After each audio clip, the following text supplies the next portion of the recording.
Boa noite. Bom, queria que você abrisse a sua Bíblia lá em livro de Eclesiastes, capítulo 1. E nós vamos ler dos versos 12 ao 18.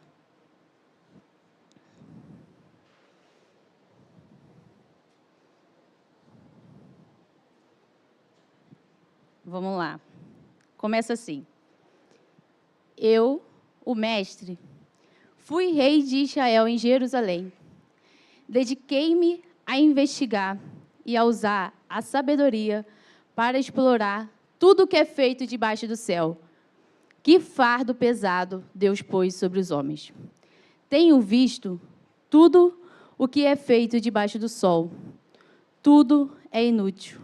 É correr atrás do vento. O que é torto não pode ser endireitado.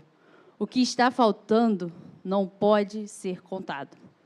Fiquei pensando, eu me tornei famoso e ultrapassei em sabedoria todos os que governaram Jerusalém antes de mim. De fato, adquiri muita sabedoria e conhecimento. Por isso, me esforcei para compreender a sabedoria, bem como a loucura e a insensatez. Mas aprendi que isso também é correr atrás do vento. Pois, quanto maior a sabedoria, maior o sofrimento. E quanto maior o conhecimento, maior o desgosto. Bom, quem nunca passou por uma triagem ao chegar na emergência de hospital? Se você nunca passou, né, se você é a pessoa blindada por Deus que nunca passou por uma triagem numa emergência, provavelmente você já assistiu em alguma série de médico famosa, em algum streaming que existe por aí. A triagem, ela serve para definir quem deve receber a prioridade do tratamento médico. E a razão da existência da triagem é que os seres humanos são criaturas finitas.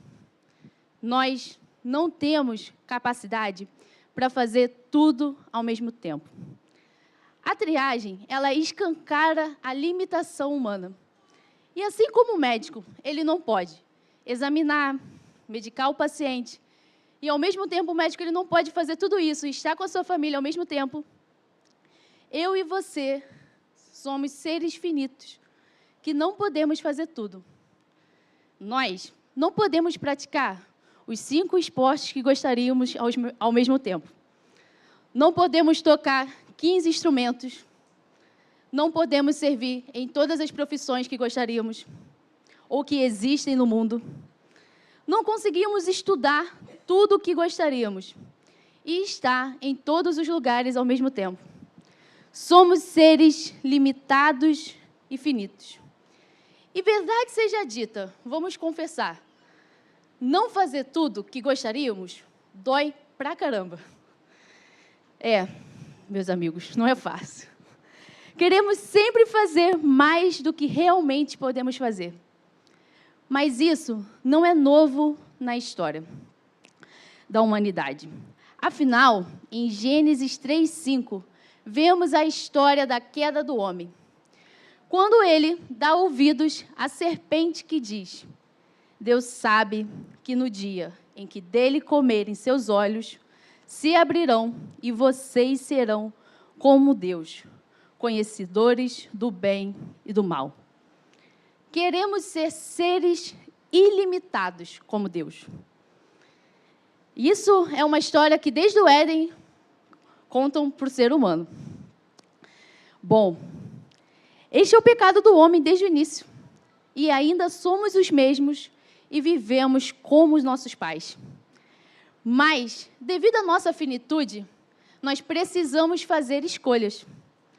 Agostinho, certa vez escreveu: o homem de vida justa e santa é aquele que faz uma avaliação imparcial das coisas e mantém seus afetos sob estrito controle, de modo que não ama o que não deveria amar, nem deixa de amar o que deveria amar, nem ama mais o que deveria ser menos amado, nem ama igualmente o que deveria ser amado, menos ou mais, nem ama menos ou mais o que deveria ser amado igualmente.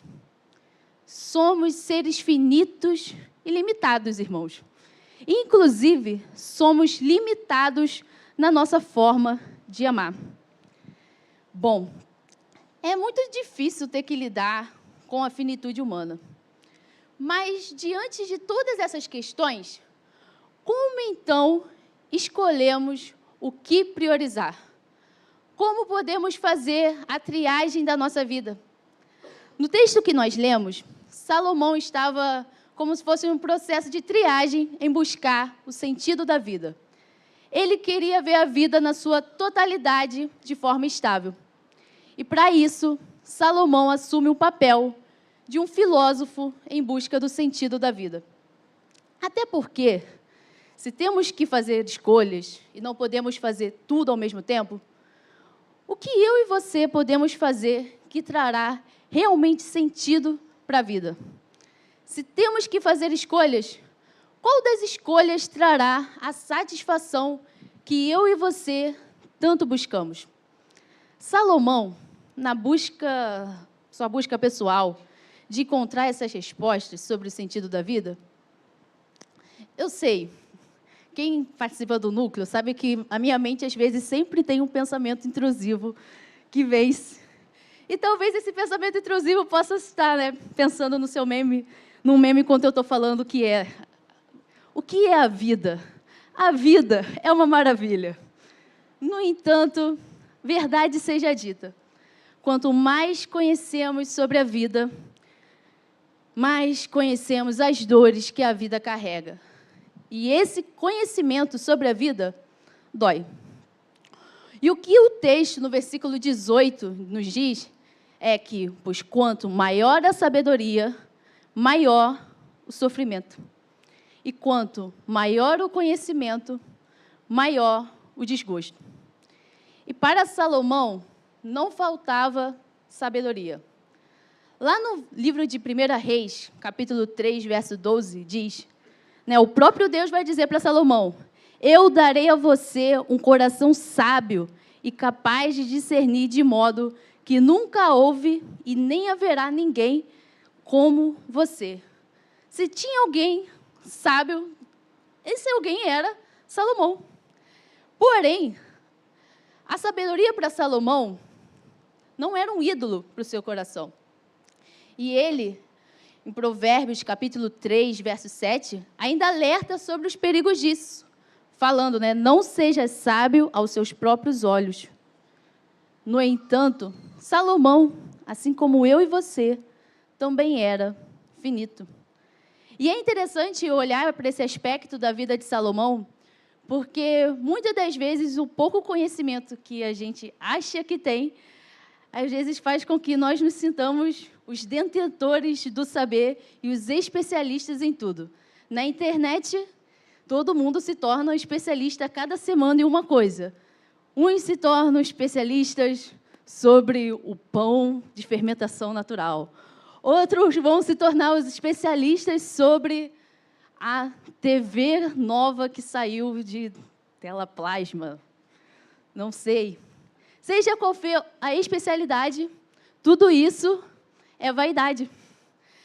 É interessante que no livro As Coisas da Terra, o Joe Rogan, ele fala assim, é algo que eu gosto muito, e há um tempo atrás a gente teve o privilégio de ler esse livro no Clube do Livro, que ele diz assim, somos seres finitos, buscando o infinito que jamais alcançaremos. Nós sempre tentamos, enquanto seres finitos nesse mundo, ser aquilo que somente Deus é. E somente Deus é infinito, autossuficiente, eterno, imutável, onipresente, onisciente, soberano. Mas, devido à nossa inclinação ao pecado, nós buscamos ser aquilo que somente Deus é, em vez de buscarmos o que podemos ser em Jesus. Vivemos inquietos e insatisfeitos com a vida e tentando buscar qual é o sentido da vida. E com isso, eu gostaria que você pensasse no primeiro ponto de reflexão desta mensagem, que é, onde está o seu coração? Pensar onde está o seu coração é o primeiro passo para lidar com a finitude e brevidade da vida. Foi o que lemos lá no início, né, em Eclesiastes 1, no versículo 18, né, dediquei-me a investigar. Em algumas traduções, essa parte do versículo diz que Salomão aplicou o seu coração a investigar. E é interessante porque pensar onde está o nosso coração nos lembra muito sobre Provérbios, capítulo 4, verso 23, que nos diz: acima de tudo, guarde o seu coração, pois dele origina a vida. Nós sempre temos a tendência, irmãos e irmãs, de fazer escolhas com o coração. O mundo diz isso para a gente: siga o seu coração. É a pior mentira de todos os tempos. E, às vezes, seguindo o nosso coração, se não todas as vezes, mas na sua maioria, escolhemos mal. Um coração desalinhado com a vontade de Deus é um perigo. Um coração que não deseja o que o Senhor deseja é fatal. Por isso, eu e você devemos orar. Orar é a maneira que nós temos de alinhar o nosso coração com a vontade de Deus. Agostinho, quando ele ora, ele diz algo que me chama muita atenção, que é: dai-me a graça de desejar o que vós desejais, de amar o que vós amais e de viver segundo a sua vontade. E será que eu e você temos feito orações para Deus fazer a sua vontade em nossa vida, ou para que Ele cumpra a vontade dEle de acordo com o que deseja o nosso coração? E ter os desejos do nosso coração atendidos é um perigo. E nós vemos isso na história de vários personagens na Bíblia. Davi, que, como diz Vanessa, foi um talarico segundo o coração de Deus. E se você nunca ouviu essa história, é sinal que você precisa participar de um acampamento dos jovens e dos adolescentes de nossa igreja. Nós precisamos orar para fazer escolhas segundo a vontade de Deus.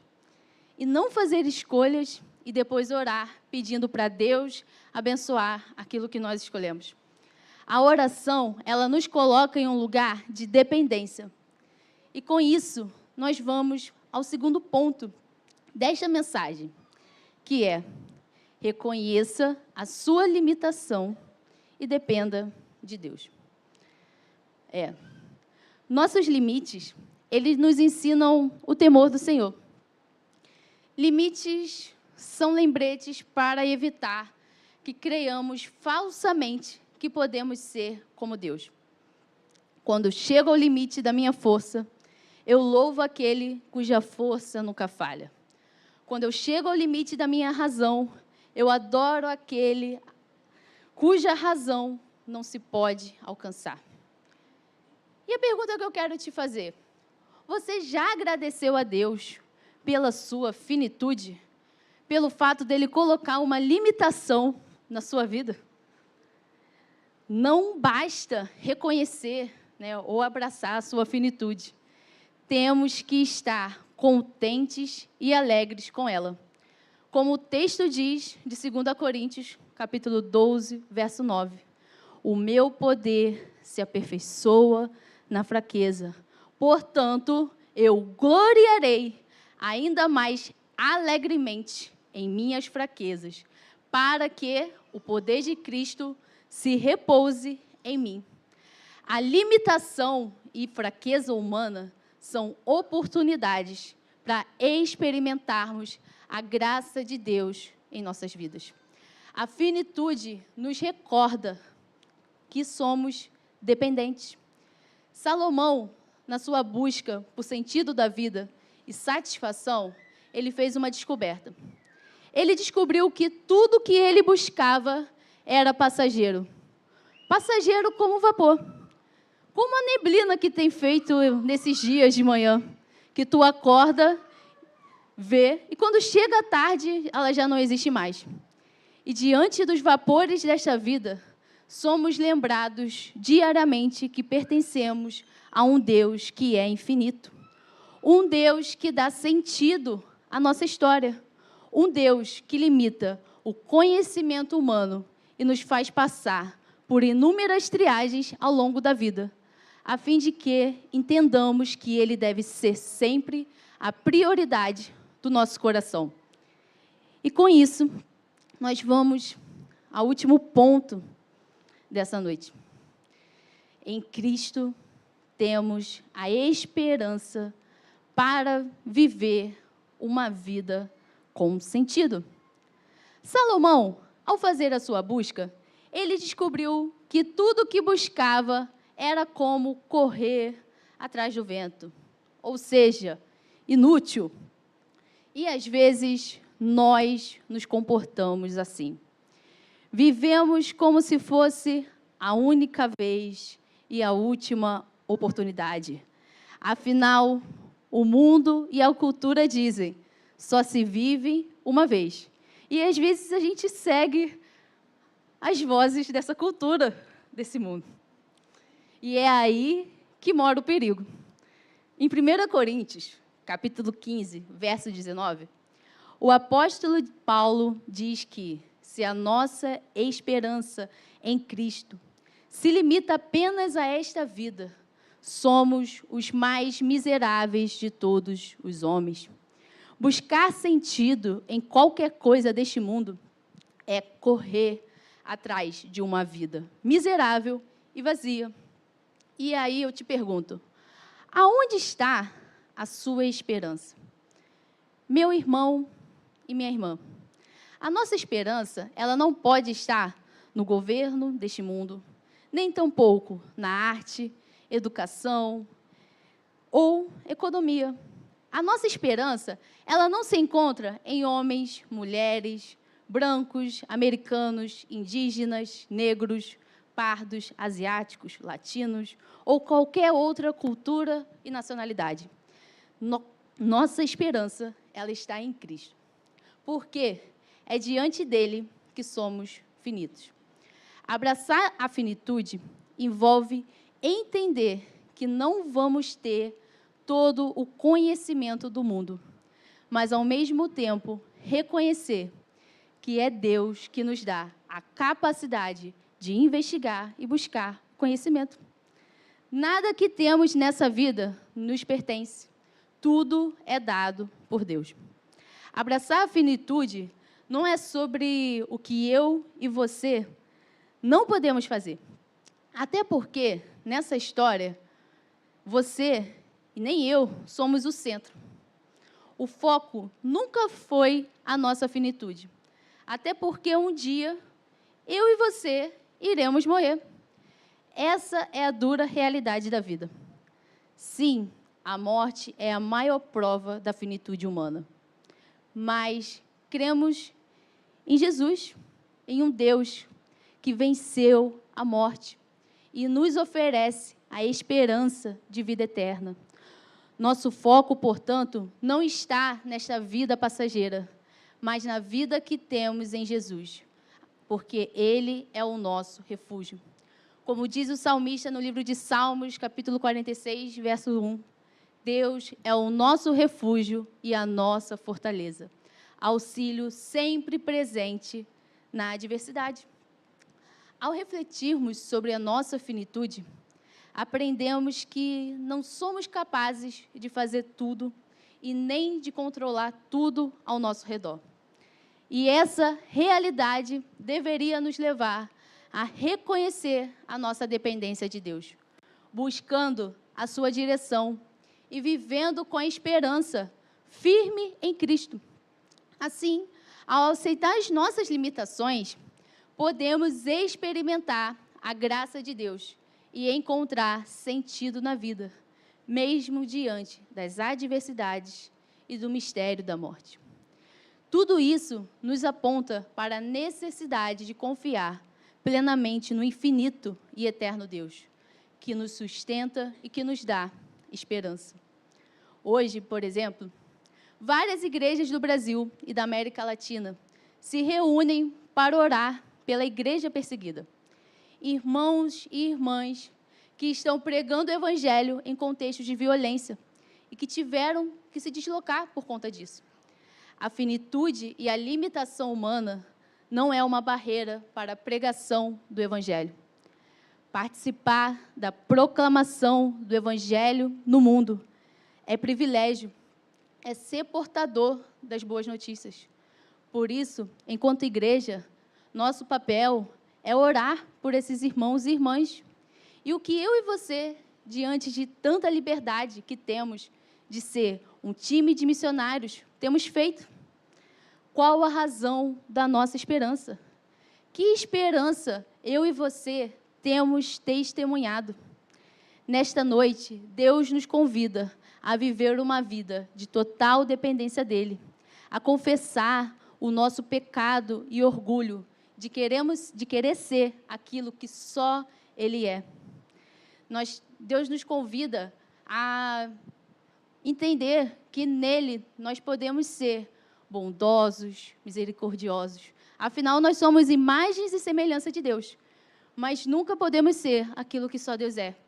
O pecado no nosso coração, na maioria das vezes, distorce a nossa percepção e nos deixa insatisfeitos com aquilo que nós podemos ser no Criador. Mas Deus nos convida a abraçar a finitude, mas olhando para um Deus que é soberano e que está acima de qualquer finitude humana. Curva a sua cabeça e vamos orar. Deus, muito obrigado, Pai, por essa mensagem. Obrigado porque é o Senhor que, diante de toda a limitação, de toda a finitude humana, é o Senhor que a cada dia nos faz ser dependentes de Ti, Pai. Eu quero orar, Pai, juntamente com meus irmãos, por todos aqueles, Pai, irmãos e irmãs que têm enfrentado barreiras, Pai, para proclamar o Teu Evangelho. Irmãos e irmãs que têm vivido em contextos de conflito, de perseguição. E eu oro, Pai, para que a Tua graça superabunde na vida de cada um desses irmãos. Oro, Pai, para que a Tua graça também superabunde na vida de cada um dos irmãos que estão aqui presentes. Que a nossa limitação não seja, Pai, desculpa ou impedimento para Te servir. Que a nossa limitação humana não seja uma desculpa para a gente viver uma vida totalmente distante, Pai, da Tua presença. Oro para que a cada dia o Seu coração esteja, na verdade, o nosso coração esteja alinhado com o Seu. Oro para que a cada dia a gente possa viver enquanto igreja uma vida de total dependência, Pai. É o que eu Te peço. Coloque em nosso coração a esperança que só o Senhor pode nos dar, Pai. E que a gente não busque nessa vida o sentido e a razão que só o Senhor pode dar também. É o que eu Te peço em nome de Jesus. Amém.